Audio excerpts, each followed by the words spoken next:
Alrighty, welcome back everybody to session 2 or episode 2 of the Tensport Tales chapter 1. I'm just going to go over a quick recap of what happened in episode 1 and then we'll get right into it. So in episode 1 we saw our party of Work the Orc, Munt the Radfolk, and names are escaping me. Why am I? Rin and Rich. All four of them work for the Zarpov Investigations Corporation, and they have been signed to figure out how a cold steel stone has ended up inside of the Stone Pier Forge down in the Forge district. So they've currently discovered that it was located inside a magical lockbox that can tell who is around it at any point. And we have also learned that the safety here in this facility is not up to par. And with that, we'll go right back in. So, come along. All right. We are live. Also, somebody else has got to do the intro because I forgot half of everybody's names halfway through it. Nice. Well done. Yeah. Well done. That's why I write it on literally every page of my notebook so that I finally internalize it. Yep. All right, I'll do the intro next time. I'm good at intros. Yeah, that or I just need to write one. I'll just write it for next time and it'll be fine. That'll be a bit easier. If you want, we could just do a quick intro for all the characters of just go down the line. I did intro all the characters. I did remember them. I just paused and it wasn't as smooth as I liked it to be. But anyways, we should get get into this. Okay. Yep. Okay. Before we start making jokes about how smooth you actually are. Yes. Okay. All right. So, at this point, we have currently Munt and Work out on the factory floor, investigating near the tracks of the coal carts right outside the furnace, and we have Rich and Rin both up in the little office space above the factory floor, where Log, the Forge Master, is gonna let you guys go through a few things inside of his office to try to get some leads. Last time I believe we ended off with Rich and Rin having pulled out a little bit of magical information about the box, namely that it seems to detect the number of people around it, and they also managed to pull out the name Dallin Fry from the visitor's logbook, which seemed to be kind of an odd name out of some of the more regular visitors in the last week. While they were kind of doing that, Munt and Work, you guys had essentially asked some questions of one of the coal cart workers, successfully convincing them that you guys were inspectors and that they have great and excellent potential to become an inspector themselves, as they started rambling off a million defects and possible hazards to Work, who's now diligently writing them down. Let's start down by let's start up at the office box then. Just because they kind of pulled that name out. You guys had given the log books back to Log, I believe. Yep. Yes. Mm-hmm. Return the logbooks, and we're definitely going to be checking out knickknacks and novelties later as well. That's where the box came from. That is where the box came from. In which case, is there anything else that the two of you would like to do while kind of up in that office, or are you guys looking to kind of move on from there? I think we should probably find Tweedledee and Tweedledum before they get themselves in too much trouble. Yeah, I'm thinking so. Um, yeah, I'll just try and keep a memory of like that box. Unless would we be able to take the box with us if we were to bring it back? You kind of you look at log, um, and you can see that log thinks about it a little bit. Can you make me a request, please? Okay. Request. How do I do that? Okay, here we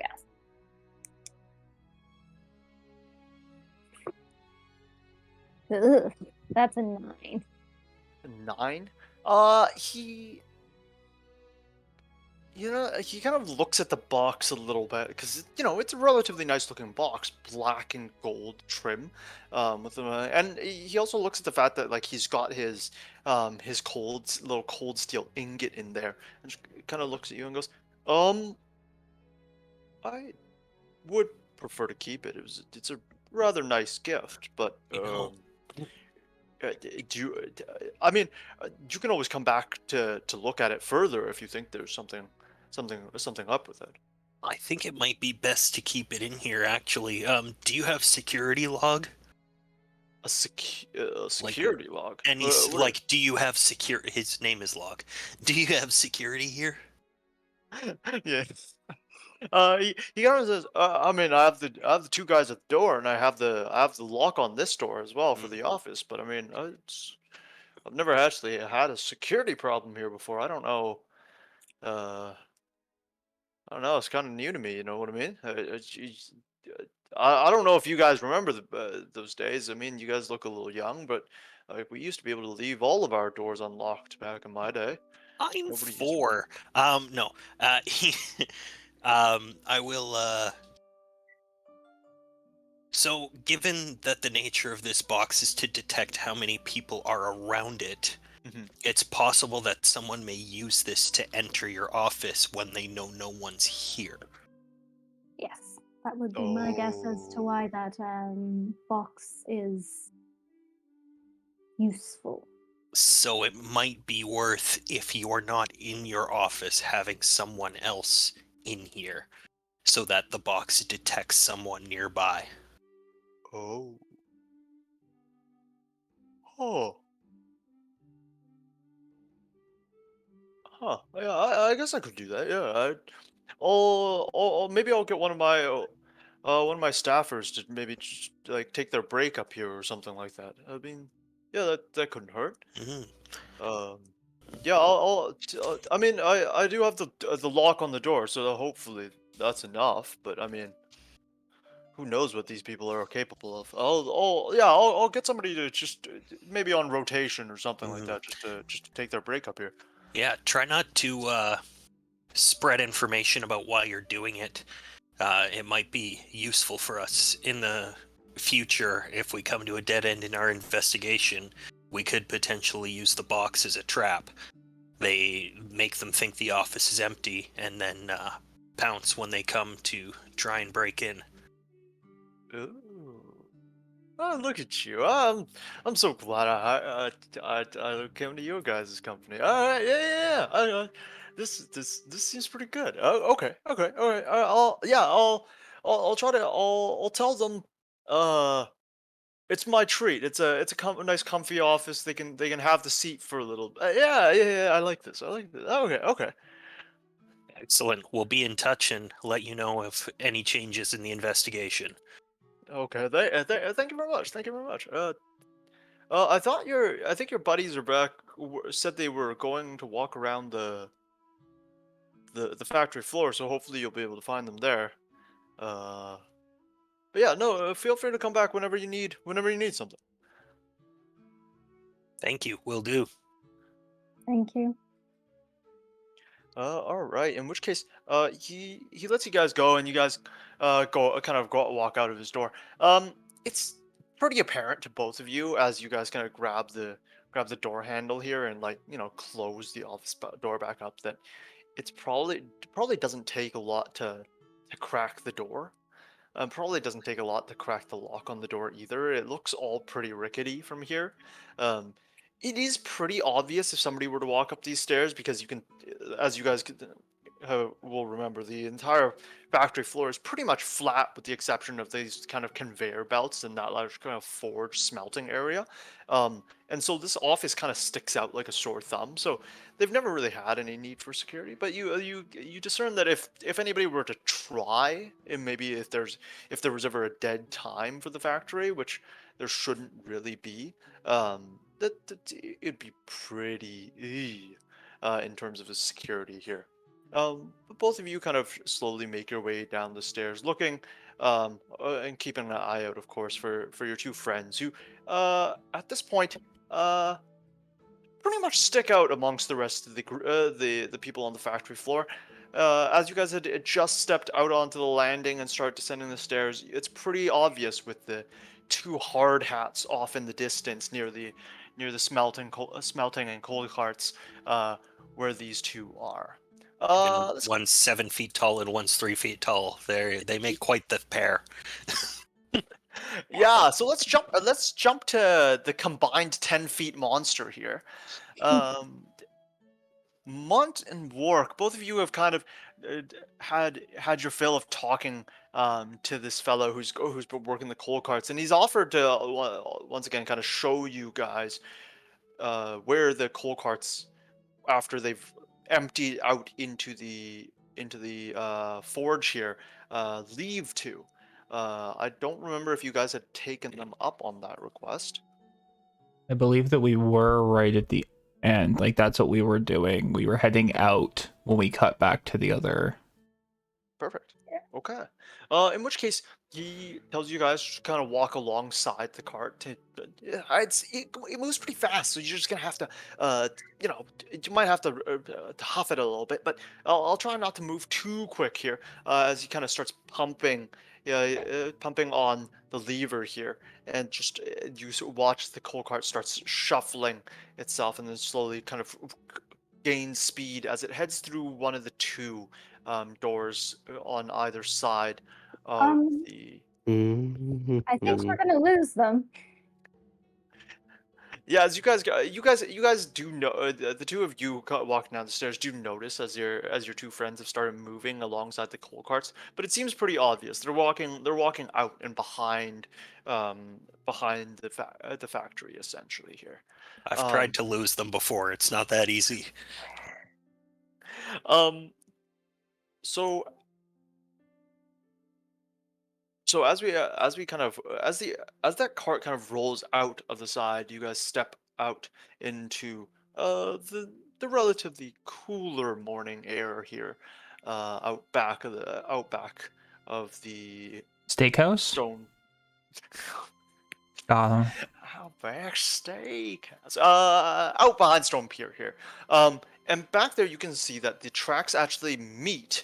The tracks from either side of the foundry roll back and then meet at a large, essentially excavator looking contraption that goes over a cliffside. Everything else here seems to be fenced off in some way, shape, or form, with either something that's slightly more makeshift, like a few panels of metal kind of stuck to some barring, or it could be something as serious as an actual like chain link fence. But all of it seems to be alongside of a cliff. And as you guys kind of carry on walking with the track and the coal cart here, when it comes to a stop near the very end, you guys kind of see that there are buckets that come up along a conveyor from the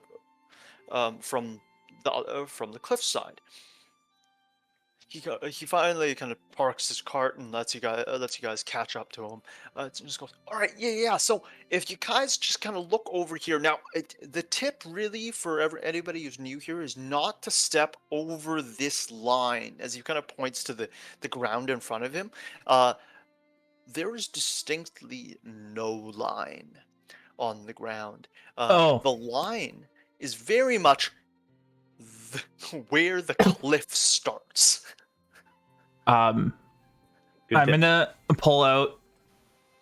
I'm gonna take my shield and go, and say, "Oh, that's way too close to the edge," and I'm gonna back up about 2 feet, and then I'm gonna use my shield and drag a line through the dirt, and then use some of my like war paint, like extra paint, and like smear it in the dirt across the line, and go, "You should stand behind this line. That's way safer." And he goes, "Oh, okay, yeah, sure. Is he kind of like backs up now, and then he's like, as he kind of looks at this line that's 2 feet back from the cliff, and then looks at the little like the buckets that are coming up along the pulley system along the cliff, and he's like, but then how do I unload the coal that's coming up from the buckets? I stay behind this line. Build a railing. Once you get a railing, that's fall protection. You don't want to fall and die. And I tap my heart. I go, bust your noggin. And he goes, oh, okay, yeah. No, you're right. Yeah. Wait, you're gonna bring this up to the boss, right? Because I don't know if he's gonna, because we've done it this way for ages. 100%. Oh, Okay, it'll okay. all be in the report. Oh, okay, cool. But then how do I unload them now? Okay. I'll stand here, and I plant my shield in the ground. And so you unload it real quick. Oh, okay. And so he kind of he rushes off over there, and you can see that basically what it is he walks up to the side of the to essentially the edge of the cliff where this kind of pulley system of buckets comes up. They're not so much like metal buckets so much as like, you guys know those like excavator buckets that kind of come over the edge, but basically it's just this wheel system where it looks like there's somebody who loads up a bunch of coal from down below, and then that makes its way up here, and then eventually kind of, and as it makes its way up here, it rotates in slightly, and then he kind of grabs some of the coal with an actual bucket, and then puts it into the cart, and grabs another, puts it into the cart, empties that out, and then lets it, and then that excavator bucket goes all the way back down below there. And then he finishes this up, puts it onto the cart, and then he kind of runs all the way back. Okay, oh god, okay, yeah. So behind this line, right, this line. Okay, yeah. So that's our coal conveyor. It comes from down Sludge Street, down below us here, and basically we have from what I've been told, we own the warehouse that's down below, and basically we get all of our coal shipped to that warehouse. Then the warehouse workers load up the coal, and then that comes up. We load it into the carts. Then we take the cart, and then we wheel it back into the foundry. You can kind of see how it could be dangerous because the line over there is really close to the cliff. But now we have a new line, which is great. And then you see the excavator when those buckets kind of. I go one second. I need to have a conversation with my colleague here, and I pull Munt aside, and I show him my clipboard, and all I've written on it in big, like on another piece of paper in big like block letters, is Sludge Street ? Astute work. Yeah, let's we should get down to that warehouse and see what's going on down there. I agree. And then I walk back over. I go, all right. I think our report is ready. I think we can return this to your boss here. Yeah, you've been a great help. So yeah, just keep your ear to the ground on that whole safety inspector job positioning opening up. Yeah. We'll do. Yeah. I honestly really appreciate both of you. Thanks for. I really. We appreciate you too. Yeah. But when you give the report, how long should I wait before I stop stepping over this line then, or do I just wait until they put in? You need a buddy. You need somebody to watch out for you with a rope, just in case you fall. Oh. Okay, I'll go find. Or tie yourself to the cart. It's probably heavy enough. Tie myself to the car. Oh yeah. Okay, let me find some rope then. Okay. Hey, thank you. Thanks you two for coming by. I really appreciate it. It's been a long time since I've seen an inspector come through. Real nice of you. Real nice of both of you. Yeah. Well, that's about time to be hitting the old dusty trail. And I just turn around and walk away from him. Yeah. In which case, he now starts rummaging around old boxes for some rope. As the two of you start kind of turning around, and as you guys kind of turn around and start walking, you make your way back into the factory proper, and you can see your two companions who now kind of making their way. I don't think we were towards- heading back into the factory, right? We were Oh, no. heading down to Sludge Street to Well, the coal warehouse. in order to get there, I think we have to like leave the factory and then Oh, like okay. like I'm assuming that there is no path down this cliff there. Yeah. So if you kind of when you guys were kind of out there, you'll see that it literally is just like you see this fencing that they've kind of put up, and beyond that, there's no land out there. It really is just like a sheer cliff face that it looks like they've dug out for the purpose of this, and like what you see beyond that is just water essentially. You can hardly make out Sludge Street below. Yeah. Okay. So we need to go. We need to go back and talk to the other two. Okay. In which case, you guys re-enter the factory floor, and you see both Rich and Rin kind of making their ways back, making their ways towards you guys. You guys meet up just kind of past just around where the smelter is here. Well, hey, what did you learn from the old dwarf there? He was a dwarf, right? He was, yeah. Okay.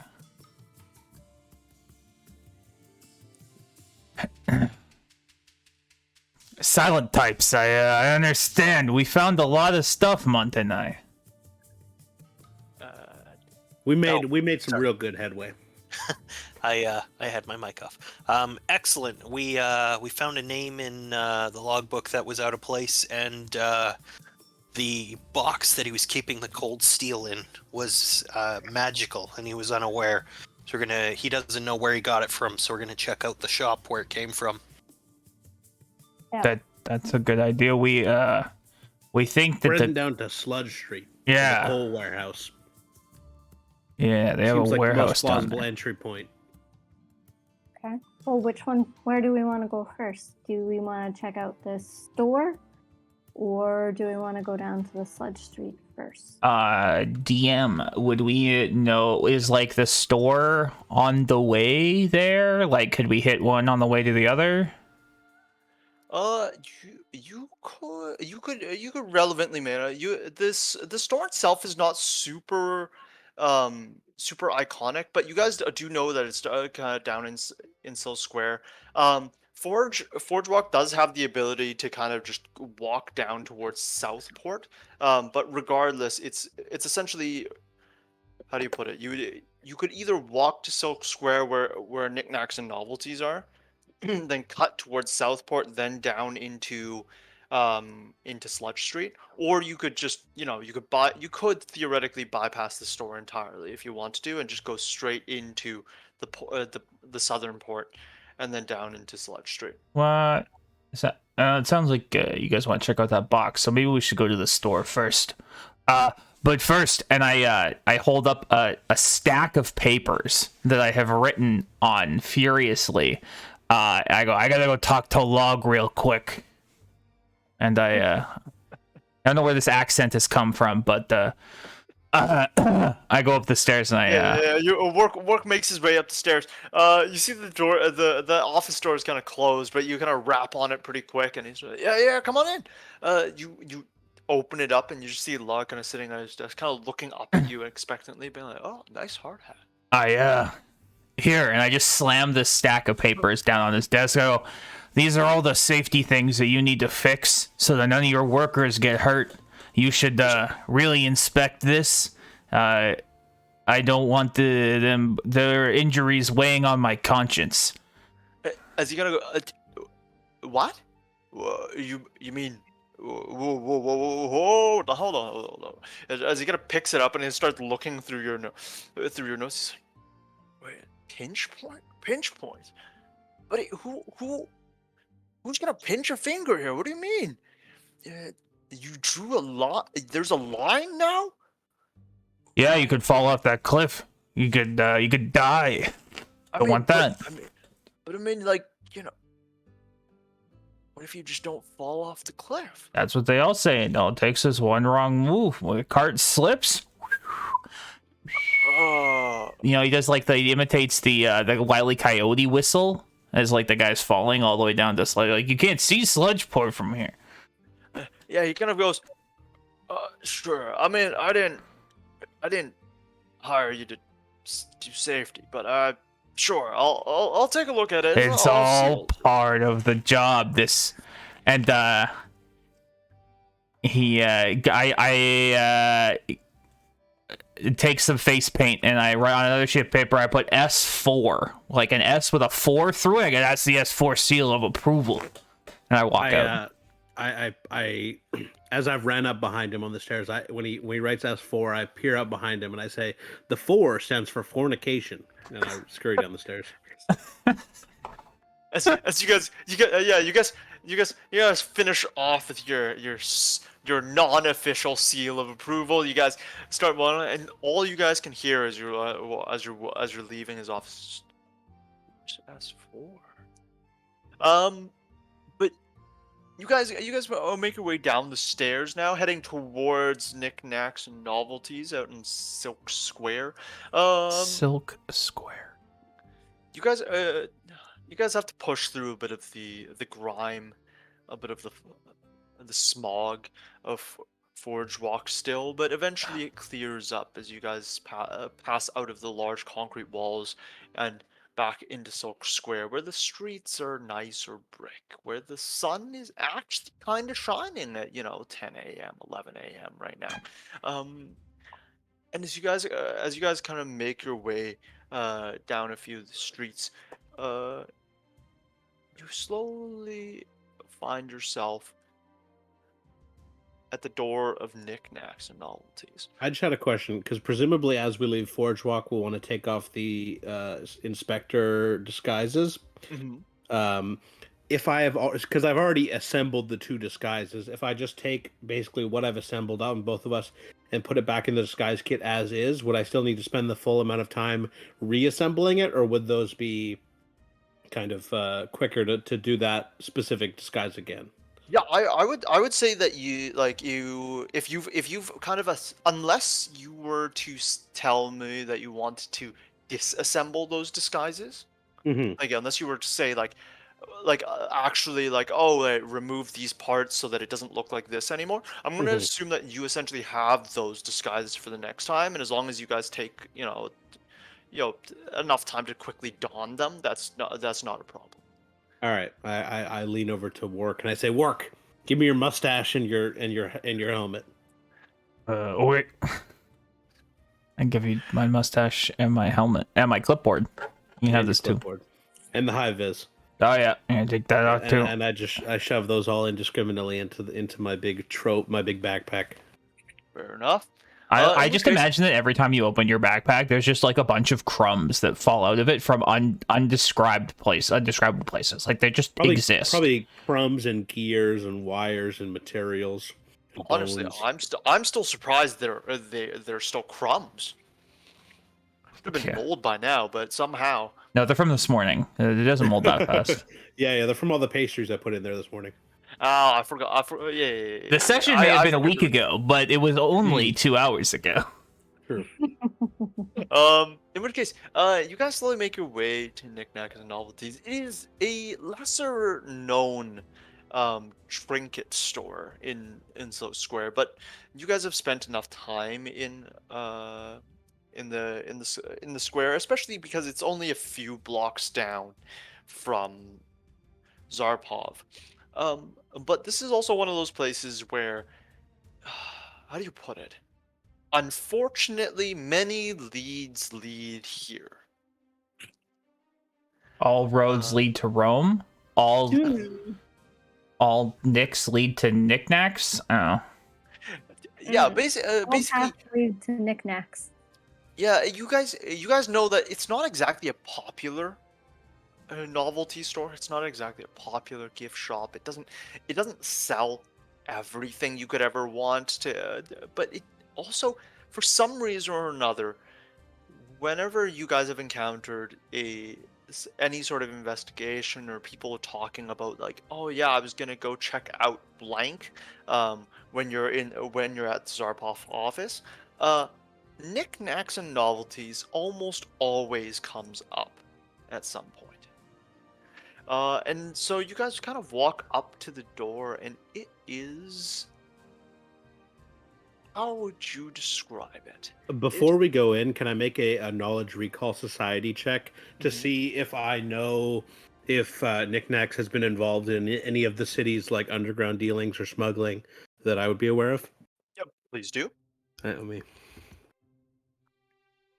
Ba-da-ba-da-ba-da.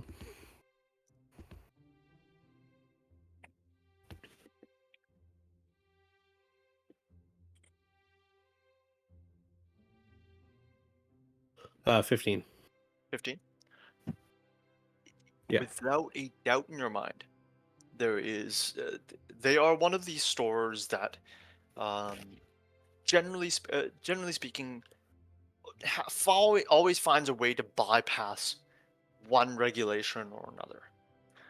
There's always something that should only have X many charges, but has a few more on it somehow, or an item that was thought to be long lost, but somehow appears in that store. It isn't really quite well known how they get it, but you do know that there's probably some smuggler who makes deals pretty much directly with them, as with some of the other kind of sketchier locations in the city. Okay. Um, Walking up to the store, it looks like a pretty messy storefront. You guys can see in the window way, it's got your stereotypical too many things stacked in the display case for anybody to actually be able to find anything. As you guys it's dusty, it's musty. Everything looks kind of displayed, but also like it might fall off of something at some other point. The sign on knickknacks is also just not super nice, even though it is Silk Street and or Silk Square, and there are a lot of um, stores that have a constant amount of upkeep in order to attract attention. Knickknacks and novelties really doesn't try too hard. They have a sign. It has been there for ages. It is made of wood and has basically just steel, like a metal frame, and then just burnt into it. Knickknacks and novelties. With that, as you guys kind of walk up to that door, you guys turn the little doorknob, open it, open it, pushing it open, and just instantly met with the ding-a-ling-ling-ling as you guys walk into the crowded and looking like they just overstock everything, knickknacks and novelties. As you guys kind of, sorry. Yeah, Rich is gonna step over things that are obviously in the way and work his way to the counter.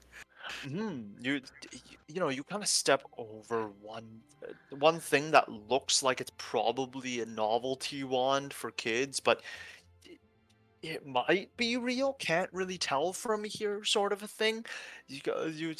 All of the shelves are oddly packed in, so you can't actually walk straight down. You have to turn your body and kind of walk sideways in order to get through. But you kind of make your way to the back counter where you can see one human kind of sits with their head kind of just slumped on top of the counter. You guys kind of slowly walk up and just hear,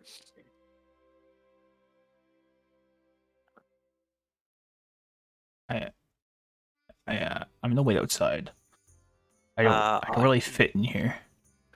Rolling a society there in the chat, and I got a 24. Do I know this guy?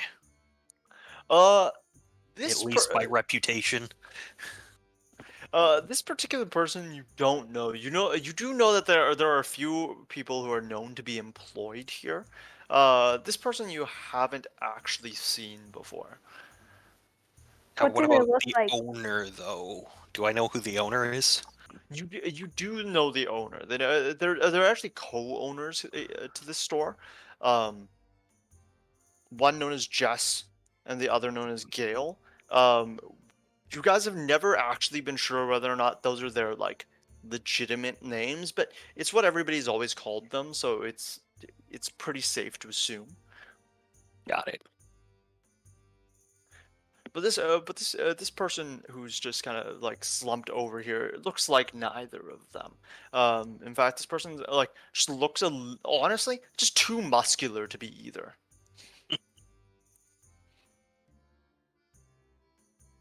Well, I'm gonna also head over to them because I want to ask them about the box.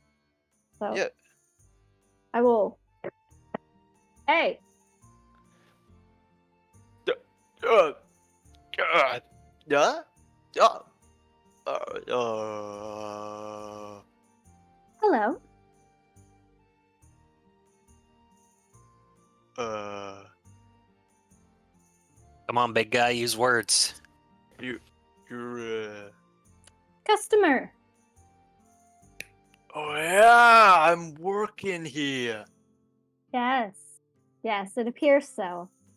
Oh. Oh man. Oh. Well, how long? How long have been? Oh. Yeah. Okay. Okay. How's it going? What do you need? Can I help you with something? Well, I don't know if you're going to be able to help me, but I have some questions for you. Okay. I'm trying to find some information about a box.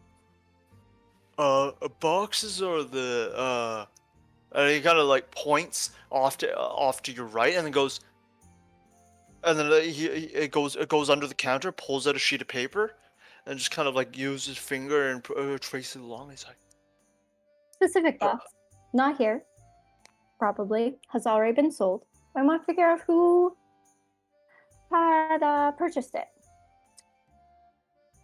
oh, Particular property of being able to tell how many people were in the room with it. Was about yay big, with some little latches. Had this shop's insignia on the bottom. so you don't need aisle 3. No. Okay, sold it to somebody. Sold it to somebody. Sold it to somebody. Okay, let me. And he kind of goes and pulls out a big book, and he goes, "Wait a minute. Uh-huh. You, you're not. You guys aren't." As he kind of looks over what are the 3 of you who are kind of hanging around right now? Uh, Not cops.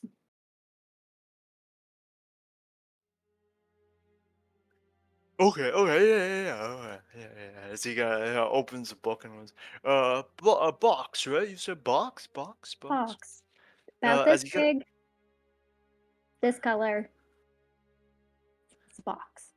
as he kind of flips out the entire book here. He kind of just it's flipping through and is like, do you know when it was bought? When was it bought? He said he'd had it for. He didn't remember when he'd gotten it, so he could have had it for years.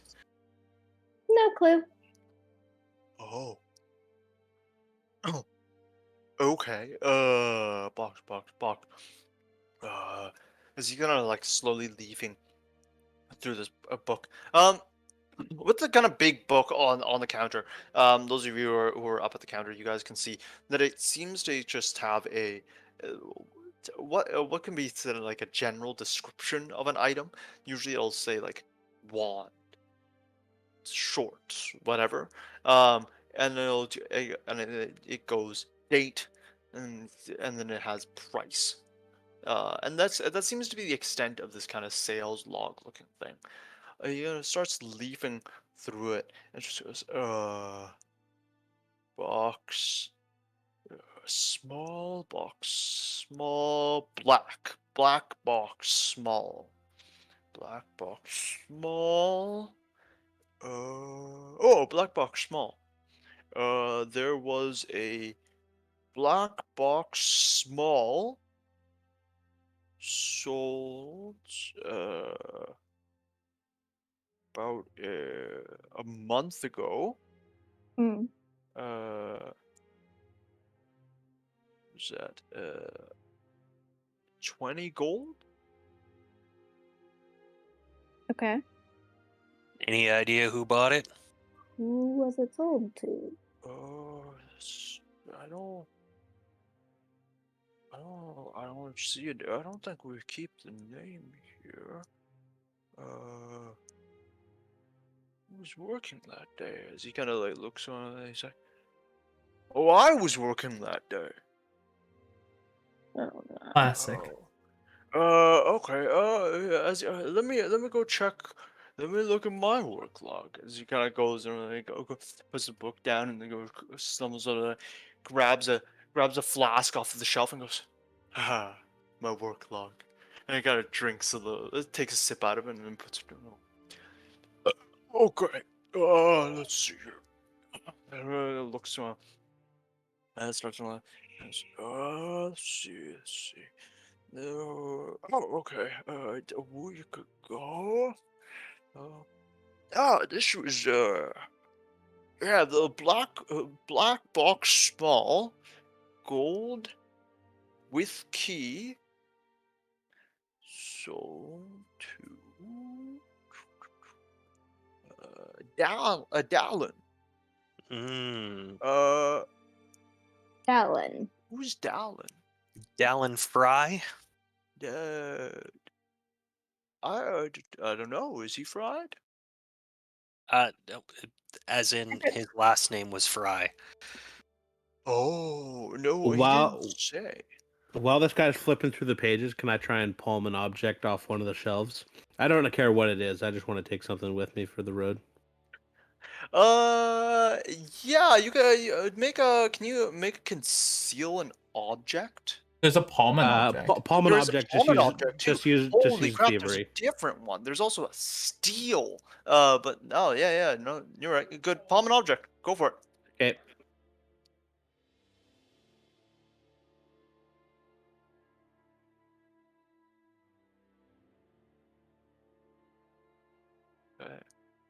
An 11.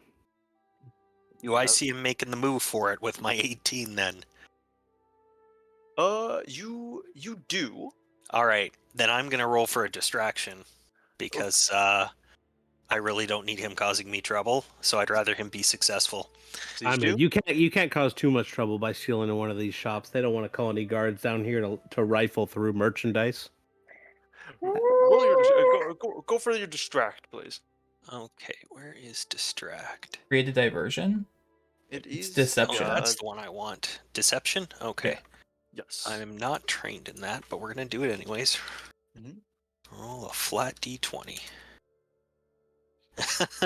Not very well. What I'm going to try and do is I have sensitive nose. So I'm just going to take a deep whiff of this dusty shop and see if I can make myself sneeze. And if not, I'm going to try and fake this, like, the big buildup, like the... You know what?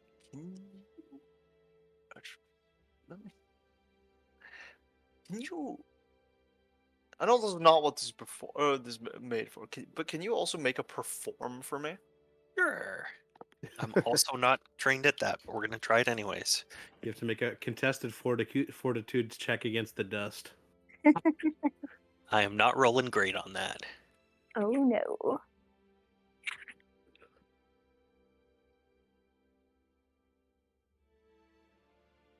I'm just gonna count on the fact that this guy's not too bright.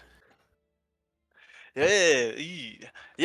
As you kind of this room, the great thing about this man, and probably your all of your guys' favorite thing about this man, is that this man seems drunk out of his mind, and in spite of, or perhaps in addition to all of your efforts, he just seems stunned that he's here.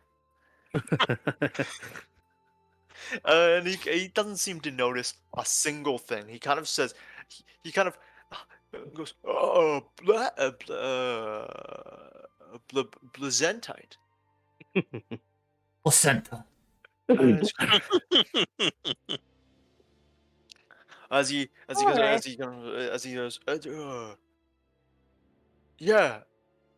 So he's not. Yeah, no, yeah, I don't. Yeah, if his last name is Fry, I don't know, man. But Oh, what did he look like? Sniffle. yeah, man. He had like a big jacket. He wore like a big jacket. He was kind of a tall guy. Had on one of those what do you call them? The thing that covers your mouth. A mask? Bandana? Mask? A Yeah, balaclava? yeah. What yeah. I'm sure you guys know that what I'm talking about. Uh, Sure. and he had like I don't know. He had like slicked back hair. It was like, honestly like it was like the shiniest black hair that just kind of went from like front all the way to the back, like he had like run snot through it, and just like Mm. just like clawed on through it. And was Dallin human, elf, orc? Alan was humanoid. Yeah, Okay. I mean, Human or Annoyed. humanoid? Those are He's gonna two get our very he's gonna get our different things. pizzas. Yeah, the Noid. Um, he's, he's I mean he was human, but I mean I don't even know how you tell nowadays. I mean, you're human, right? As he kind of looks looks at Rin. He goes, no, you're not. And he goes, and looks at Rich and goes, you're here. No, I don't think so. Maybe you are. I could see it. And he kind of looks over at Mun and goes, yeah, at least, yeah, he's humanoid. Yeah. Like, yeah. You guys are all humanoid. I pull the fake mustache out of my disguise kit and slap it on my face and say, "Yes, fellow human." As he's just like, yeah. Yes to you too, fellow human. Alright. Well, guys, we probably shouldn't get too bogged down on this guy's name or appearance because it's unlikely that either of those match with his actual name or his actual appearance, given how people tend to conduct themselves when moving around in this city. well, Yeah, he did use the same name twice, so it's potential. Even if it is an alias, it's probably a known one. that's likely one he's going around using. And Which might be helpful. are you guys sure you're not cops? Not cops. Yeah. If we were cops, we'd have to tell you. At Well, this yeah, at this see, I- point, because they've been in there for so long, Work opens the door and goes, friends of justice, please hurry up. We must make our way to our next location. He goes, oh yeah, I saw that show too. Friends of Justice, dope show. Yeah, you guys see it? It was outside of the fountain the other day. Yeah, it was crazy to find out that justice was the name of a guy, not an ephemeral concept. Yeah, it Yeah. turns out it was just us all along. Oh man, that one really hurt home. Oh, Oh. God. Okay. Well, have Rin a good just day, and leaves. She just walks away. She is so done. Also, what did I steal? You kind of look down at your hand, and you notice that you stole what looks like a small novelty pin. Ooh, So it's got a, it's like a, it's got a little like almost like brooch looking thing attached to it. You kind of like flip it over in your you have the pin side up right now. It's a little safety pin, but on the other side, basically what you see is a small like kind of flower looking shape, with black, what you presume to be some sort of like cheap, almost plastic looking thing. It's too light to be made of any sort of gem or anything like that, uh, but it looks aight. nice. In which case, you guys kind of walk out of the store here, and start making your way down towards Sludge Street. All right. You guys, basically, as you guys kind of exit, Silk Square and start making your way towards the Southport, you can see that the floor, the ground itself very much changes to a more gravel, and then once you hit the actual dock area, um, wooden wooden boards. You guys. As you guys walk further as well, away from Silk Square, a lot of the housing changes from what you're more accustomed to, that kind of like stone, with a little bit of stone, some masonry, maybe a little bit of wood, to almost an exclusively wood built district of Southport. Um, it's interesting where Sludge Street is, because Sludge Street is very much just under that cliff face, in Forge Walk, but there is no direct way to it except for through the southern port here. Um, and it really is just because Southport kind of just runs a line, essentially, where you guys can see that all of these ships kind of dock pretty close to you. Honestly, these enormous kind of cargo ships that people just offload, and you guys can see as the activity starts building up as you guys get deeper and deeper into it. Dock hands are slowly kind of throwing rope over their shoulder, hauling large crates of material in towards their buyers. You guys continue walking along, and eventually, as you get past each and every one of these ships, and the immense smell of fish, and kind of like that weird seafood, almost rotty smell starts taking over. Um, there's essentially one spot here on on this slightly elevated boardwalk where the stairs just start.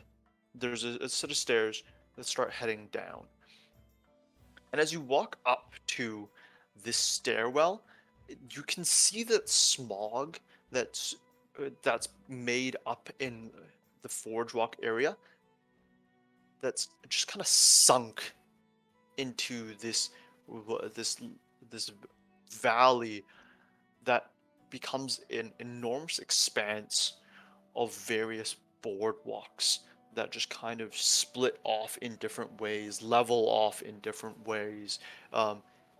Most of them built along that kind of cliff face, but some of them off the cliff face. Some of them look like they probably shouldn't be standing, but you guys can see that there's definitely a house at the end of it somehow.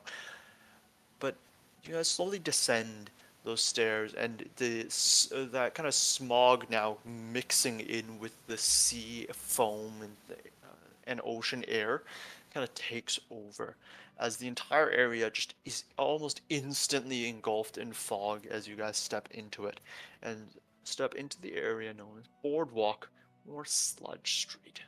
I take a big whiff of the smog and I say, "Ah, finally some fresh air." Hmm. Uh, as you guys kind of step out onto here, you guys kind of slowly walk down this set of stairs and onto the boards. Can I get all of you to make a reflex Hmm. for me? a reflex roll. Reflex. A I do believe my reflex is +3. I got a 16 on my reflex roll. 19. Sorry, I'm trying to figure out reflex. Oh, okay. Mine's a 15. I got a 6. All right. In which case, The man in the big heavy armor falls through the boardwalk. you guys step out onto the board, and each of you kind of it's a board, and each of you kind of steps into it, and the instant you step onto that first plank, it is just gooey, icky, as if this wood had never been treated and just has all of the slime and tar and seawater and smog and all of this stuff that's kind of just caked on there, and it's instantly slippery. Three of you kind of just quickly hold yourself up, but Wark just pretty much instantly, as he steps out onto it, just flips over and starts sliding. This man just starts going. Can I use my reaction? Mm-hmm. I want to double check that I can do this. You can grab an edge and Yeah. find a railing. You fall from or past an edge or handhold. Can I, like, as I'm sliding, can I, like, is there like a gap between the boards that I can try and grab? I will tell you, my friend, there are many gaps in all of these boards. Okay. You can always grab onto Rich. I'm actually strong enough to hold you. Okay, so He's big enough to be a handhold too. Okay, when you fall or pass an edge or handhold, your hands are not tied behind your back. When you fall past an edge or handhold, you can try to grab it, potentially stopping your fall. You must succeed at a reflex save, usually at the climb DC. So I'm gonna try to attempt to re-roll my my 6 here. Flash 1d20 plus 3. That's a 17.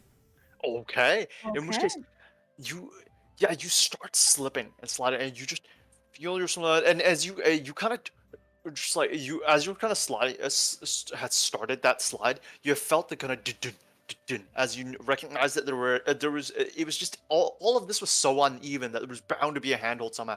You gotta as your body's kind of slick and you kind of spin yourself around onto your stomach and you kind of grab and your face as you hold your face up away from these boards as the slime is kind of getting through, and you just grab and stick your fingers into one of those handholds, and you guys just the rest of you just hear a sound and Work, you kind of feel as the board that you had grabbed kind of gives slightly, but you stopped your fall. And by fall, I mean your slip and slide moment. As you guys kind of do that, you guys could just hear off a little bit off to the side. Just I realize that my mic doesn't actually pick up on clapping, I guess. Yeah, I was gonna say there's a lot of sounds that you've made that I haven't actually picked up on your mic. Just a heads up. Interesting. You have to describe them as a clapping sound, I believe. Yeah, you guys hear the clapping sound off to the side here. And a group of people that you had previously only just barely seen the silhouette of, or perhaps haven't even seen at all, depending on who you are. You now kind of step out just slightly. Each of these guys seems relatively large, and seems like they're probably made pound for pound of muscle, almost as much as Wark is. As these kind of 5 guys step on there and Sludge Street always takes one of you. Oh goodness. Oh no. What are you guys all doing here? What is? As the guy up front kind of like starts scanning the group, and on the instant he like kind of goes Mont, then Rin, then Rich. You just hear him go, oh. All right. Okay. What are you guys actually doing here? None of your damn business. Yeah, what's it to you? I mean, considering where you are and who you are, I And who think are we exactly? as he steps up a little bit more, and the other guys seem to square off a little bit. He goes, look, kiddo.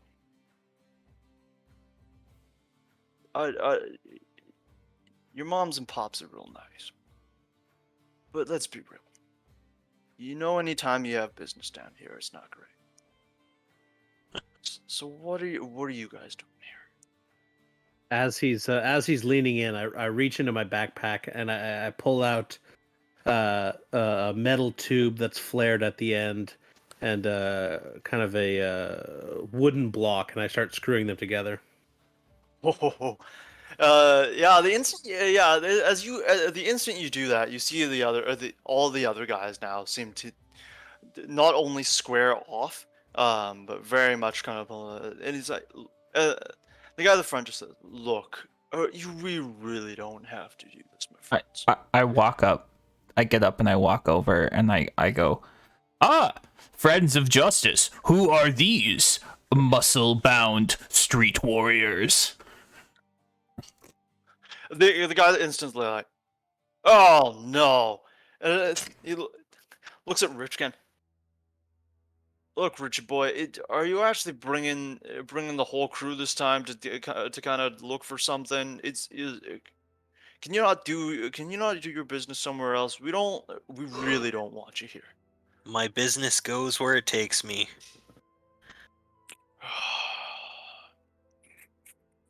And he brings up his fists, just like taking a boxer stance. Yep. Are we gonna do this, or do you want to walk away? In which case, let's roll initiative here. All Wow. right. As we roll initiative, I say talk is cheap, but so is lead. Man, Initiative uses wisdom in this, does it not? it is uses your perception. Oh, perception. And then No, if it doesn't use your perception, right? no, It you just uses your Wiz mod because I have +3 perception, +0 initiative. Oh, No, yeah, I have +0 initiative too. well, yeah, you can get a bonus to initiative, but yeah, it is just I have a +4 to perception. I will double check, but I'm pretty sure it's just Oof. you roll plus perception for initiative. I will also double check. I don't really remember here. Sorry, guys. I have it here. Initiative. It's actually up to you, basically, but basic initiative. Oh yeah, it's whichever side sees the other first, you would use perception, but we all see each other. In which case, But you could use any skill. So like if you're trying to sneak up, you could use stealth.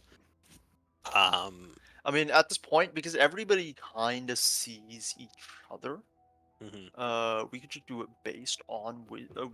it based on yeah. based on a flat roll here, or based on wisdom. Yeah, it says typically you roll a perception check to determine your initiative. The more aware you are of your surroundings, the more quickly you can respond. That's the idea. Okay. The +2 initiative bonus that's on there is, I believe there are feats that give you pluses to initiative. Specific bonus. Yeah. Yes. Yeah. So no matter what you're rolling, whether it's perception or diplomacy or whatever, then you get to add that. All right, Yeah, and yeah. I'm at 13. Tom is also saying in chat that it's default perception, but you can do other things like stealth and stuff like that. He's been Nice. listening. listening to a bunch of stuff about it. Nice. Okay, so mine is +4, I said? +4. Got an 18 on the flat roll. 6. That is a. Do you not have any perception? No, I rolled a 3. Oh, no, I was asking. Oh, yeah. Oh, never. Oh, I forgot that we had a perception. Mine's a 21. Okay. Alright. Yeah, I've got a 13. I have a 9. I'm still wiping sludge off my face. And sorry, give me one Rin second. was just not was really hoping we weren't gonna do combat, and then you guys decide to do the combat. I love combat. Mm, Alright. We're gonna go 2 sessions without combat? What are we? fat chance. Pretty much. All right. In which case, as everybody squares off, and basically everybody, it's really weird because like in the instant you guys all just like, "Yeah, are we doing this?" Or like everybody just knew what was happening, but everybody just let everybody get their stuff in order. Everybody, like, This is a polite fight, It okay? is a Yeah, fair yeah. fight. yeah, I and would literally, like to have stepped behind all the muscle That sounds like and a had plan. them in front. Oh, and I yeah. will center. also stand behind the muscle. yeah. No, everybody seems to just sort of take, everybody just looked at each other and just slowly took out their weapons, slowly on this thing, and then just went, "All right, let's do this." Yeah, I It's a very, definitely like, moved in it's a front very of one. Revolutionary War battle. We all line up on each side. We have our fancy clothes. We're like, you scoundrels. Pretty much at this point. In which case, as everybody pulls up, Mont, I believe you're first with 21. 21, yeah. Yeah, go for it, please. All right, I will start off by putting my weapon into overdrive. So I will make a flat crafting check, or not. I'll make a crafting check against the standard DC at level 1, which is 17.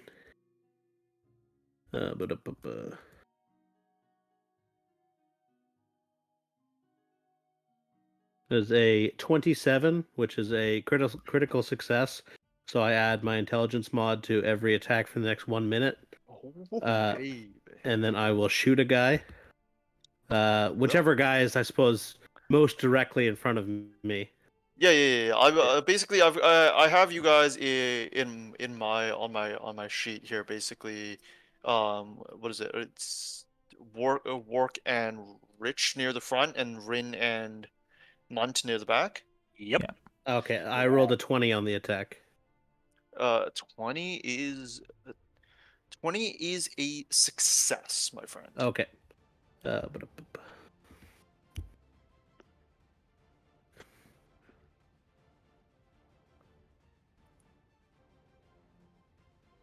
So he takes 6 damage, and then because of the scatter trait on the blunderbuss, everyone within 10 feet of him takes 1 damage.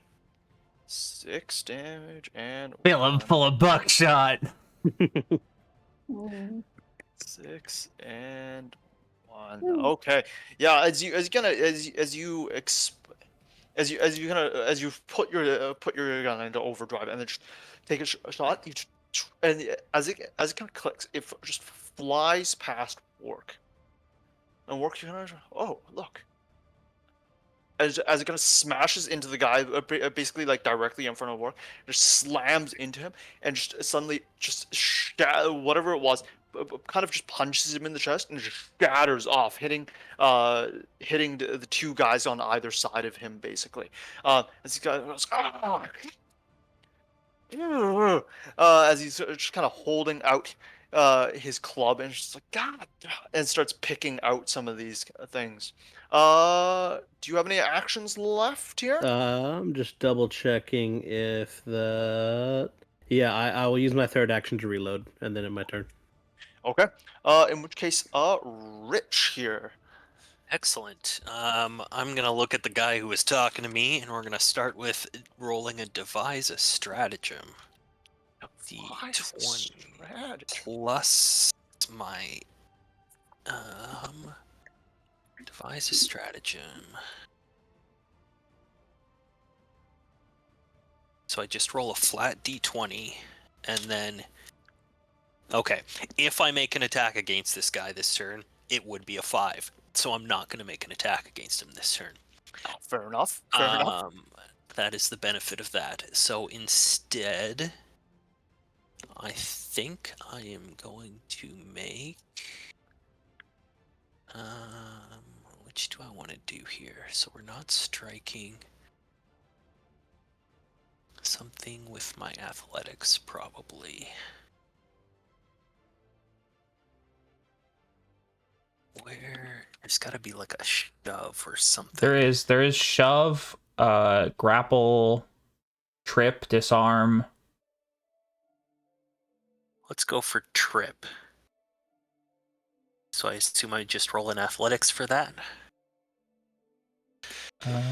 Trip, athletics. If you have at least one free hand, target can't be more than one size larger than you. You try to knock an opponent to the ground, attempt an athletics check against the target's reflex DC. All right. How's a 24? 24 is still is a success. Yeah. Okay, cool. If it's So a I'll trip critical the guy. success, they take bludgeoning damage as well. It is not a critical success, but it is a success. Okay. As this guy kind of just lands on his ass here. All right, and then I am going to use my last action to delay in order to give an assist to Wark when he attacks. Okay. In which case, Wark, it actually comes out to you. Okay. What is the prone condition? Is it the same as... Do I get like a plus to something? I believe it is a +2. But let me quickly double check. Prone condition. They take technically they take a -2 to attack rolls. Okay. And they're flat-footed. What is flat-footed? So, do? Sorry, I just realized that my attack roll was a nat 20. So Oh, it supposed to be wasn't a that. crit- it was- Okay, yeah. Then it automatically upgrades that from a My successful- crit damage is 2d8. So can I just roll the extra 1d8 now? Yeah. Just roll it now and just let me know. They take a -2. Two minus 2 to AC. Okay. Yeah. Basically, it's a -2 all around. Same way that kind of in 4E. It was an 8 on the d8. It was an 8 on the D8. So the Yeah. main person takes an additional 8 here, right? Yeah. Okay. Perfect. So I'm going to enter my Everstand stance, which is Wark. Instead of just holding his shield in one hand, he actually has a second. He actually slips part of his hand out and holds the handles on the back in both hands, which increases the damage die and increases the shield hardness when I use the shield block reaction. And then I'm going to go up to the guy that's on the ground and be like, Larry, how many times do I gotta beat your face in? And then I'm just gonna slam my shield down into him. okay, I'm going to roll my aid. So I roll a d20 plus my own attack. And if I get over a 20, I don't. Okay, you would have gotten +2. Do I get +1? You don't get anything. I have to... Well, sorry, the DC is typically 20, but the GM might adjust it if it's easy or hard. Given he's prone, maybe it's easy. It is. I would say that it is easy at the moment. Okay, cool. So then you get +2.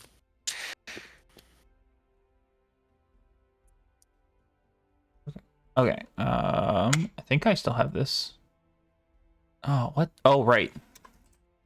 I think I have it set like this. Nice. So I get a 12, so it's a 14. And then he's at -2, so I can add it to mine, or you can take it off his AC. I would say just add it to yours. Okay, so it's a 16. 16. Yeah. 16 is a success. All right. Wait. So he takes a D8 +4 bludgeoning damage as I just like smack him really hard with my shield, which is 5. And then as my third action, I am going to raise my shield. So I'm assuming Okay. these guys were within melee of us to start. Yeah. You guys are. These guys are basically like up in your grill here. So that does though that does sorry because they were up in your grill here. With the scatter shot, you can it has to hit everybody within 10 feet. Is that correct? Yeah, does not discriminate between friend or foe. Okay. In which case, we do actually require Yeah. pretty much everyone here, unless you guys were, unless the two backliners here were a little further back. To I would also have happily be taken that further back. one. Yeah, I was just sitting there further back myself. Okay. In which case, I would say Rich and Work, you would have also taken that 1 damage there. Sorry, That's fine. that's on me. I have my shield raised, so You have your shield raised. I have a +2 to AC, and I can use the shield block reaction now. Okay. In which case, this guy is going to have to get himself back up. Man, I forgot how many actions there are. Yeah, standing is an action, Yep. which is So better than because- half your movement, to be fair. 100%. It's only about a third of your movement. The guy now known as Larry, is gonna stand back up here. You sons. Yep, time to write it. Time to Gotta write it in your stay notes. Down. Yeah. As he now goes and goes to club Work here. He gets a that's that is it's a 9, which I would assume is a fail. It is a critical fail if it's That's a 10. It is critical 10 less. I have an AC of 19. Lord have mercy on your soul. You have an AC of 19. When my shield is raised, I have an AC of 19. Okay. I'm trying to remember whether or not Strike has a critical fail condition. I believe it don't does. know. I can look it up while you continue your turn if you want. Yeah. Okay. And then he kind of shouts at some of the other guys. You watch the other guys, and he's just like, "Oh, yeah, look! I'm gonna take this one. I'm gonna take this one. You guys go take the other guys." As It the doesn't. other ones kind of walk up to Rich here. One's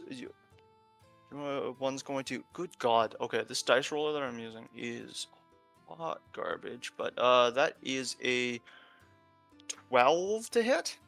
That will not hit. Okay, and then you kind of watch as the one on the other side of you also. Good God, that is an 11 to hit, which is also a no bueno here. And you watch as both of these guys also kind of start pulling out knives as well. After their clubs, and then there are other two on the other end are going to keep still walk up to Work and swing. God, that is a 13. Pardon? That was a 13. No. Ignore that one. And then this one's a 20. Sure. I'm just gonna look at how my reaction thing works here. Please do. If you shoot us, you would take damage from. Okay, I need to know. I think I can use it before or after I know how much damage I would take. I'm gonna double check. So don't tell me the damage yet. Okay. It says while you have your shield raised and you would take damage from a physical attack, you snap your shield in place to ward off the blow. Okay, I'm just gonna say that I do it. I'm gonna use my reaction. To shield block, and because I am in the ever stand stance, when I use shield block, I count the hardness of my shield as being 2 higher than it is. So I have a hardness of 7, which means I block the first 7 damage that would be dealt to me. Look, that's for 7 damage that would Like, I be dealt reduce to the you? damage I take by 7. Okay. In which case, you will have you will feel as his club kind of start comes down on your shield, and then you just kind of feel it rattle down your bones just a little bit. You're gonna take 6 bludgeoning, as it kind of rattles down into your elbows, essentially here. Is that after the reduction That is or after the reduction. Yes. okay? Damn. So both myself and the shield take 6. Okay. As So these it guys was it was 13. It was 13 total then. Mhm. Okay, cool. Yeah. That's a good hit. It's the best roll I've seen on these dice all day. In which case, you watch as these other guys, the other guy on the other side, just like, look, we're not gonna put the knives away. We're gonna grab these, and then he kind of pulls out a bit of rope instead. In which case, that brings us over to Rin here. All right. I saw the one guy come with the big club and whack down on Orc. Mhm. I'm going to use electric arc, and so it's going to hit the 2 guys in front of him. Sorry, the 2 guys. By War. The 2 on work. Okay. Yeah. And It's a basic reflex that they have to do. it is Oh, a roll it. reflex that they have to do. Okay, let me roll the reflex here. So I'm gonna go with first guy in front of him. That is a 14. DC 17. Ooh. And there's a DC 17. You said, eh? Yes. Yeah. So the 14 there is going to be a fail, and the other one rolls a critical fail. Ooh. I swear, the dice roller today really hates me. So they take 7 damage, and I don't know what happens if they critically fail on It'll this one. tell you if there is a critical. I'm looking at it right now. I don't. Oftentimes there's double damage if it is a critical fail, but I don't know what that's supposed It's a cantrip. It appears it does okay. not have any. I think once it's heightened, it starts to maybe, but at first level Nope. it doesn't. Yeah. No, not by the looks of it. Oh, that's okay. They still take 7 damage each. 7 damage is quite a bit of damage. All right, in which case you're gonna zap through the 2 of them just after that guy lands one on work. He just feels he like pulls out the rope, and then just the electricity just seizes through the rope from him to the other guy. That brings us back up to Munt here. I was gonna say I'd like to think that the like electricity looks like a little fox that jumps from one to the other. I like That's too cute, and it hurts my brain. Okay. Munt. I will continue to rain down hell on these poor sons of bitches. Hell yeah, go for it, please. There's a 14 to hit. 14 to hit does not hit. All right, I will spend 1 action to reload and then spend 1 action to shoot again with the multi-attack penalty. Okay, please do.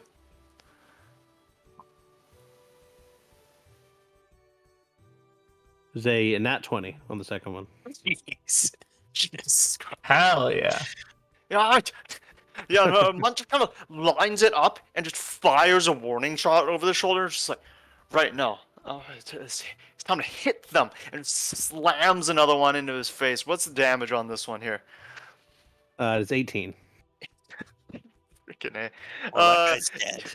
Yeah, you guys watch as not only does electricity arc from his body into him, he just kind of goes, ugh, and as he grimaces, he kind of looks up as one bullet flies past his face, and then just goes, oh, and then he fully eats lead on the next one, and just his head snaps back and just away from Orc, and then just hits the ground behind him.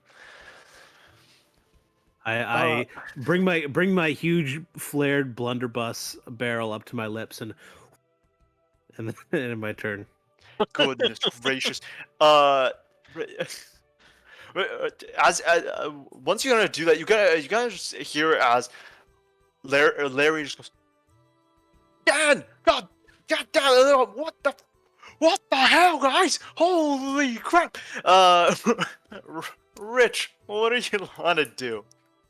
All right, we're gonna devise a stratagem again. Okay. That might not be enough, but we can do this. So I also, as part of devise a stratagem, which I didn't do last time because the roll was so low anyways, I'm gonna roll a recall knowledge for free. And we're going to, I think society would make the most sense here. And that should be a success. So I get a +1 circumstance bonus on my attack roll. And I'm going to hope that a 16 is good enough. So I am going to attack him, and it's going to be a 16 to hit. And a 16 is a success. Perfect. So I get to use my strategic strike, since that used my intelligence bonus. I'm going to roll a roll D4 plus D6 plus 3.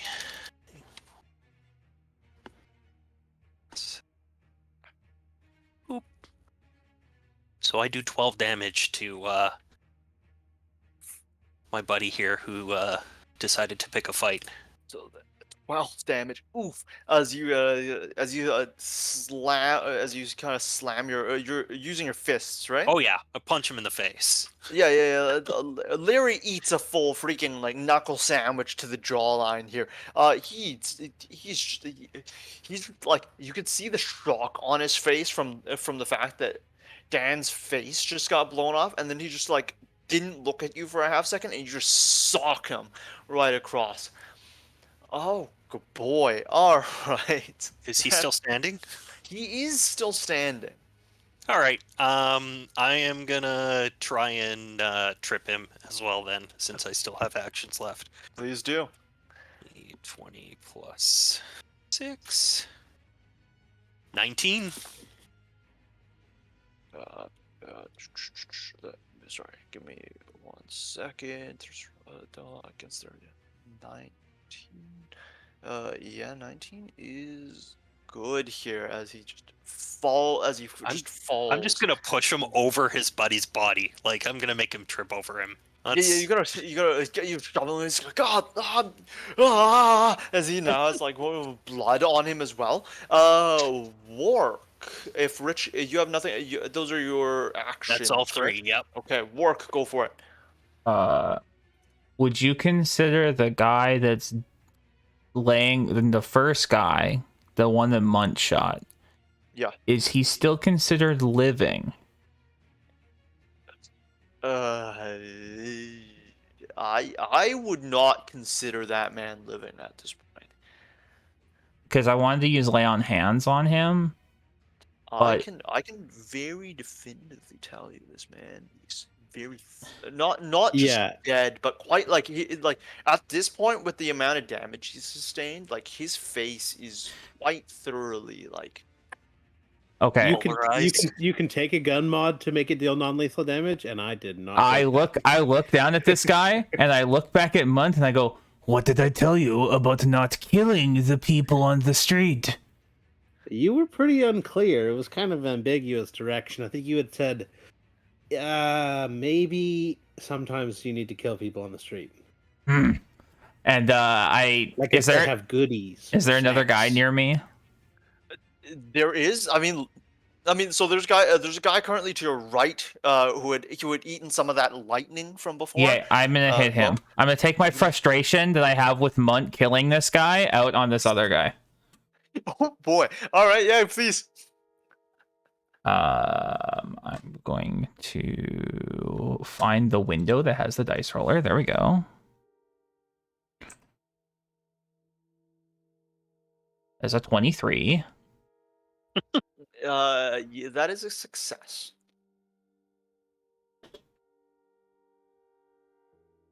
Uh, 1d8 plus 4. I'm also not trying to. I am attempting to do Non-lethal? non-lethal. It doesn't have the non-lethal tag, but I'm pretty sure the non-lethal tag means that it can never do lethal damage. I think you can take a penalty to try and do non-lethal damage, That is like a -2 correct. or That is something. correct. There is a penalty that you can take for non-lethal. Let me quickly pull that up as well because it was a second here since I was looking at that. You can make a non-lethal attack in an effort to knock someone out instead of killing them. Weapons with non-lethal trait do this automatically. This includes fists. You can take a -2 penalty to the attack roll when you make a non-lethal attack using a weapon that doesn't have the non-lethal trait. Can I take it to that roll and then You can, yep. will that You're still hit with a good to go. 21? Yep, Okay. I do 7 points of bludgeoning damage. 7 points. Yeah, as you're now like you've become very cognizant of how quickly this could escalate or continue to escalate, and you just very cognizantly just slam the shield into him, but not with the edge, flat end. No, it is a shield boss. I do actually just slap them, like backhand them with my shield, or slam it into them two-handed. I don't actually hit with the edge. Fair. Okay. And then because that was one action. Yeah, that's one. I am going to attempt to.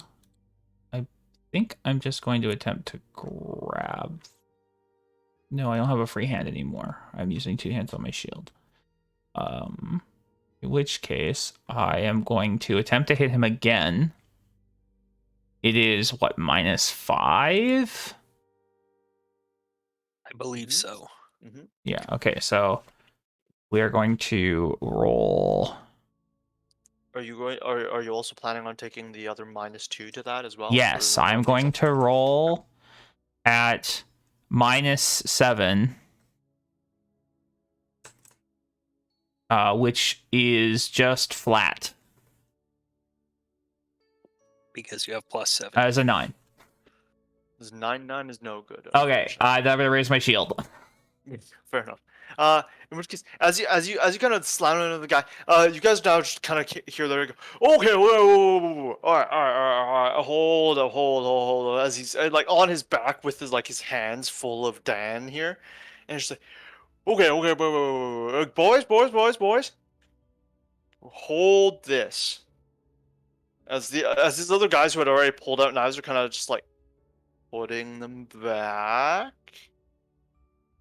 And also kind of slowly putting their hands up here, and they let you guys you watch these guys all kind of like slowly put their hands up. They still have their clubs in their kind of in their hands, but they're not like grabbing them with full force here. They're kind of like just have them kind of loosely held, and you just watch as they kind of slowly back up a little bit. That's a smart move. At this point, they seem to all take a few steps back, provided you guys will let them do so. Yeah, that's fine. I'm okay with that. Fine. I do not have the ability to do anything about that. So, do you guys want us to like write you a report of everything we're going to be doing here, or have you guys sufficiently lost interest in our business? Can you make an intimidation? I sure can. I suspect Or, he's you will taking do- you a can- bonus considering he just murdered a motherfucker. Yeah, I would like you to demoralize. I would also like you to add a +2 to the demoralize from shooting off somebody's face here. Nice. I would also like to add a ghost sound to that and make it sort of like echoey. baby. Do you wanna just call that an aid here? Would you like to roll an aid with that one here? Sure. Does aid give a circumstance bonus? Because I know you can't stack circumstance bonus. Mm. Oh, it does give a circumstance bonus. That's Yeah, you true. can only have one instance of That's circumstance fair. bonus. Very fair. You can have Put up with two, but the- you always take the best one. Yeah. That's I fine. think they're both gonna net a +2 anyway, so it's Mhm. It's Yeah. fine.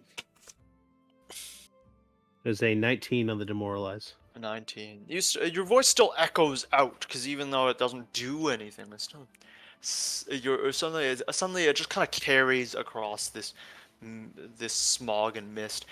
As it Lara just says, "Look, we just have a job to do.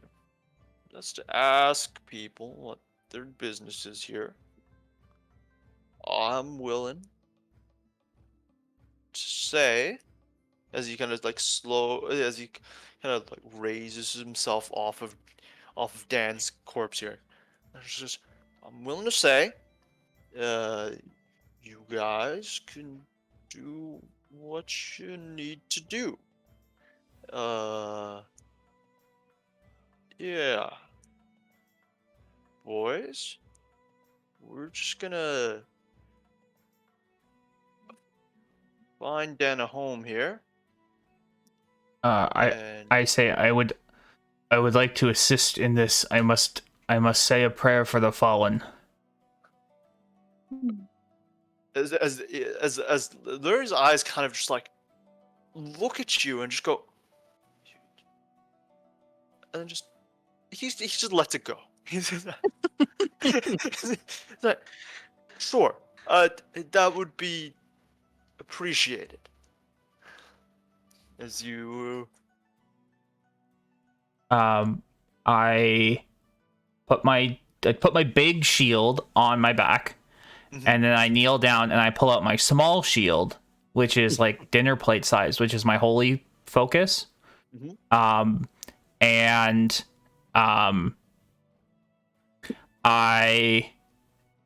his face doesn't exist, so I take out my war paint and I draw like an Ouroboros on his chest, and I place the holy symbol that's got the like the 7 stones in the middle, and I say a prayer in Orcish that equates to yeah, your time came early, but you died a warrior's death. Something along those lines. Sure, yeah. No, it's everybody kind of stands around as you say this. It sounds really aggressive, like Yeah, it sounds- when you don't understand German. Yeah. yeah, and all of them kind of just like they know that something serious is going on, but they also have that like all of you can tell that the other guys almost seem more scared by this action than they were the echoing voice asking them if they had enough. And so, huh. And I pick up my holy symbol and I bow and I say, "You may bury Dave now." As you're kind of finishing up, I lean in. I'm like, "Hey, Wark, is there any shot left in that guy? If you could just grab that out while you're down there. I know I said that thing about it being cheap, but I do that thing where like I just penny counts. I just lift my hand up and just like backhand fist like just like slap Munt in the face with my gauntlet. I would like to evade dexterously. I don't try and like hit him. I'm just like I don't try to do damage. It's just like not the time, not the place. All right. But I'll be sending you an invoice for this. The disbelief amongst the group is palpable, as they kind of just okay, and then Larry just Larry, and the other guys kind of slowly pick up Dave, and then as they're kind of stand off to the side of the boardwalk here and let you guys kind of slowly walk by. He kind of just looks at Rich and says, "Look, uh, kiddo, I know. Just try to stick out of this. Just try to stick out of whatever silly business, okay? I know. I didn't mean to try to rough you guys up. I mean, that's poor old Dana paid for it, but just I didn't want it to end that way. I know. It's just be careful in there, okay? No, just I'm I always think you careful. underestimate us. okay. I'm just Uh, loudly whistling as I unscrew the 2 pieces of my gun. As they kind of, these guys kind of let you guys walk past and just you guys watch as they also kind of limp Dan off to the side, and they seem to just kind of quickly let it wrap him up into thing before kind of tossing him over the edge into the ocean, and just kind of standing their hats off to kind of in a solemn silence for him. But you guys continue on. I would like to cast Lay on Hands on myself. Please do. I restore 6 HP, and if the target is one of my allies, which it's not, they would gain a +2 status bonus to AC for 1 round. But I'm gonna heal myself for 6. Perfect. And then as we continue walking, Wark is going to start giving Munt a lecture about, like, I told you can't just go around and you can't just kill people on the streets. How are you ever going to walk your path of redemption if you just go around killing people like Dave? Wark, yeah, I know you're not from around here, so let me tell you this: violence is a way of life down in Sludge Tree. These aren't the civilized people of Silk Square. They don't. Redeeming them takes a little bit more convincing.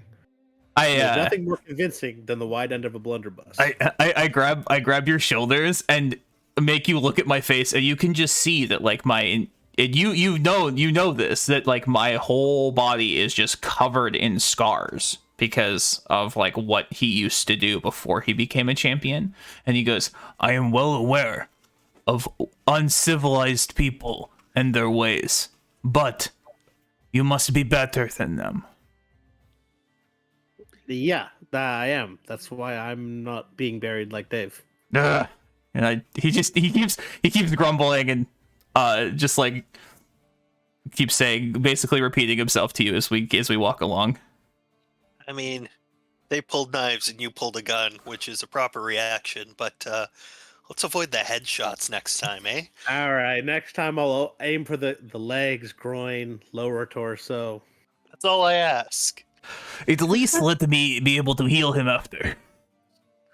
It also makes it much easier to retrieve the bullets from after. I mean, that's true. If we can save a couple more of those, it really affect the end of the month line item sheet. And at least if you kill someone, they can have an open casket. Yeah. That's not always as good when it comes to identifying witnesses. As you guys kind of continue along here, you guys walk this kind of webbed network of boards, planks, and various other things. It's a weird place down here, and some of you are very well acquainted with it. But for those of you who aren't, it gets procedurally more complicated. And really, if you thought that first section there, with just all this grime on the walk was all, and that's as bad as it gets, it truly gets worse. As certain sections just become, a few planks, but also, some sheet metal or a bunch of rope piled around what used to be the mast of a ship. But the section of town is truly just whatever and whoever could throw something together. You guys slowly kind of walk along the boards that go along this cliffside, which are slightly in better repair than the other ones, but still not great. Um, and as you do, you guys eventually see the bucket lift off in the distance here. And you guys make yourselves into the slowly kind of walk yourselves up to looks like a relatively large building that has all of these buckets basically coming out of the roof and then all the way up and then almost like past the smog and then out of sight. You guys as you guys approach it, um, you guys see that this warehouse is quite well guarded, actually. In fact, there's actually there's probably several people who are posted that you can see right now. You guys see at least two on either corner of the building, two right at the very front, as well as some kind of posted along what looks like the makeshift open roof that they have for things as well. Um, and as you guys walk a little closer, there's another site that you see at those large double door warehouses. You guys see what looks like a large, almost wagon looking contraption. It's got a large open back, small cab kind of area. Um, but really, the weird thing is that there's a few kind of large horses strapped to the very front. And right at the very front of it is this man with thick, slicked black hair just running down the back of his head. No, great. And he's got and from here you guys can see not only has a thick black hair, but he's talking to somebody else, and he's got this enormous jacket, and this jacket is almost like a crimson red color with large sleeves.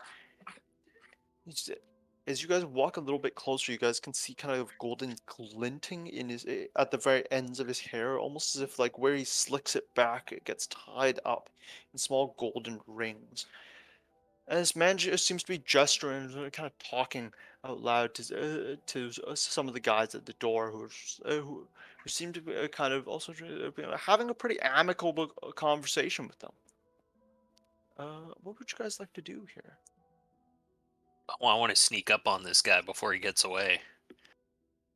Okay. I will sneak behind Rich. I will attempt to also be stealthy and sneak. Can I get I'm all gonna of you? walk right up to him. Mhm. Can I get 3 of you to roll sneak, please? Oh, shit! I have something. Yeah. As we approach, I ask Munt for my disguise back. Work, there's a time and place for everything. No one's gonna believe that an inspector of any kind would ever come down into this forsaken place. Okay. What do we I have? did not roll very got well, a but you know what? We're at the 17 end of in the night, stealth. so I'm gonna use my hero point. Oh, Wait, I forgot Mm. about those. I also did. Ooh. 1 point per session. Do they roll over, or is it like minutes? They do not roll over. Yeah, you Okay. don't keep it. You get one. According to the rules, you're supposed to get one roughly at the beginning of every session. I'm basically using it as you guys will refresh it if you don't already have it at the beginning of the session. So feel free to just run it that way. Sorry, what were these stealths that we got here? So I got a 15. I got a 17. Got 14. Okay.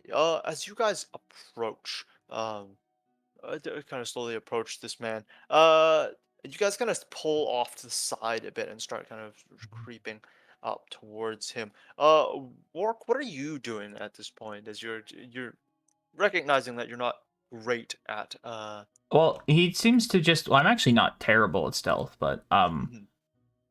he just seems to be having a conversation, right? He does, yes. I'm just going to walk up to him Mhm. and I just like hello there. Is this the what was the forge? I would know he would know the name of the forge. Yeah, Stone Pier. Yeah. Stone Stone Pier, yeah. Yeah, is this the Stone Pier warehouse? It's gonna as you walk up to him here, he turns around and kind of looks at you and says, "No, this is my warehouse. Uh What are you looking for?" well, I'm was looking to talk to you, whoever runs this, about the safety concerns going on down here, cuz up there's just a cliffside. Safety concerns. And you wanted to talk to me about it? If this is your warehouse. You did just say you were the proprietor of this warehouse. Look, there are no safety concerns here. If it's cliffside up there, they have their fence. They can hold their people in. I just Okay. supply coal. Uh, If do you have any safety concerns with them, you can take it up with them. do you only supply coal, or do you supply a little cold steel?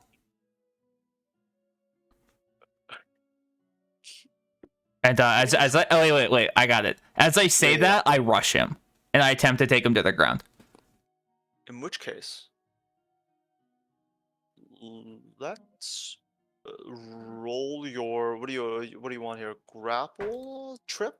I guess it is technically a trip or a shove. No, it's a He's trip. up on a cart, isn't he?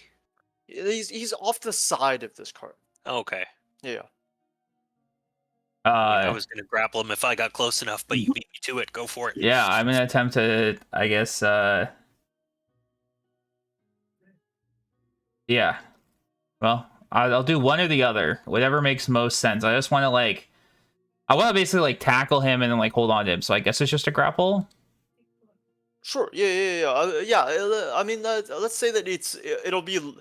Let's go with the grapple for now. Okay. Attempt an athletics check against their fortitude DC.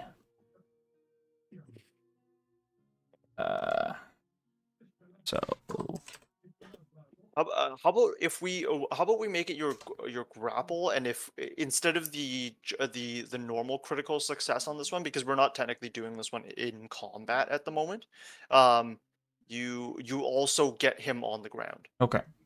Okay. That is a 26. 26 here against his fortitude DC. I cannot roll higher unless it's a crit. You, as you kind of say this, suddenly you just rough this man, and you grab a hold of him. What do you grab him by the shoulders, maybe? Oh, I just football tackle him. Big old bear hug him, shoulder into the sternum, and just take this man to the ground.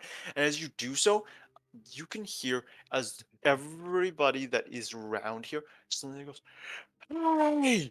and just starts, and you can start hearing as weapons are being drawn pretty much instantly, and we will call it there. I am the instigator. I will always be the instigator. Nice. Alright Do then. you realize we're the A team, right? Yeah. I'm what's his name? Mr. T. I'm man. Mr. T. We're both we can't both be Mr. Nope. T. No. Munch No, is I'm definitely. Mr. T. What's I'm his name? Face. Murdoch. You're Murdoch. No, I'm Face. All right, fine. Who was the I other don't know one? who I am. The pilot? Oh no, sorry. No, you're Face. I'm Hannibal. That's it. Goodness gracious, Yes, folks. yes. Well done, well done. All right then. Yeah, no, the charisma character has to be face. That is definitely the rule. All aboard the coal train as one character from the original Gears of War would say before he rushed into combat. True. You True just full on speared that man. I definitely speared that man. Sometimes that's no. all you need. I gave him a taste of cold steel, if you will. Oh boy. Oh That boy. was the All right, joke. That all was the right, whole point. All right.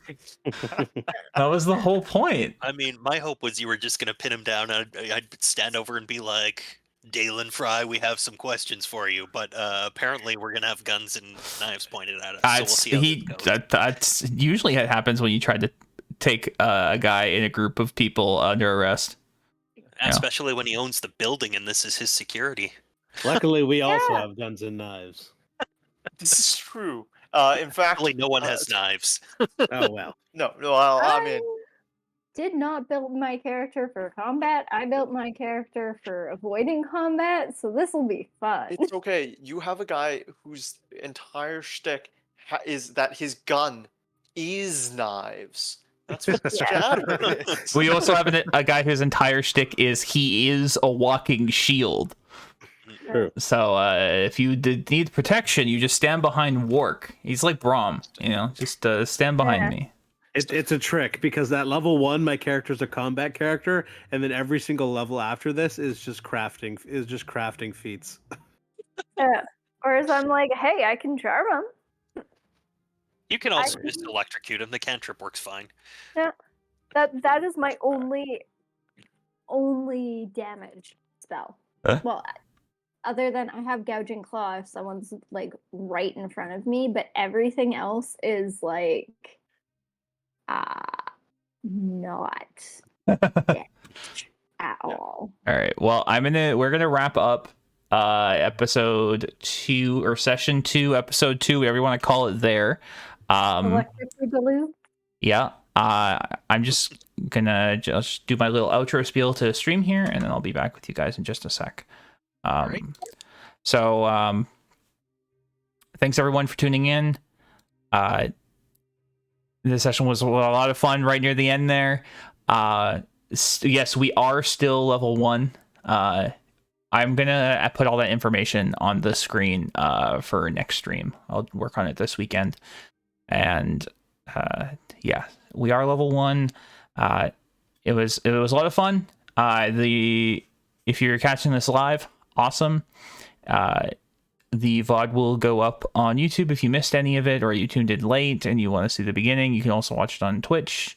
But I will have it up on YouTube this weekend. I'm planning on doing Saturdays as the upload date, and we'll go from there. So yeah, share it with your friends if you're enjoying it. Tell them to tune in. We're still working out the kinks here and there, but we will keep moving on. It's been a lot of fun. Thanks everybody for tuning in. I will be back on Sunday evening with more Guardians of the Galaxy. We'll be continuing that playthrough then. Yeah. Peace. See you then.